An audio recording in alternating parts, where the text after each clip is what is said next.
This afternoon, we tagged along with volunteers in Raleigh as they went door to door to give away and install smoke alarms. 7 people die every day in fires across the country. According to the Red Cross, today volunteers hit the streets to cut that number.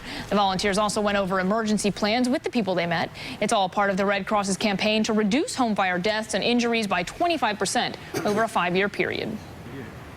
It's important to me because it's such a small fix to the amount of people that are dying. We just need to go in and put the smoke alarm and help people out. The Red Cross recommends people have 2 ways to escape their home within 2 minutes. They also recommend 2 meeting places outside the home, one close to the house and one farther away.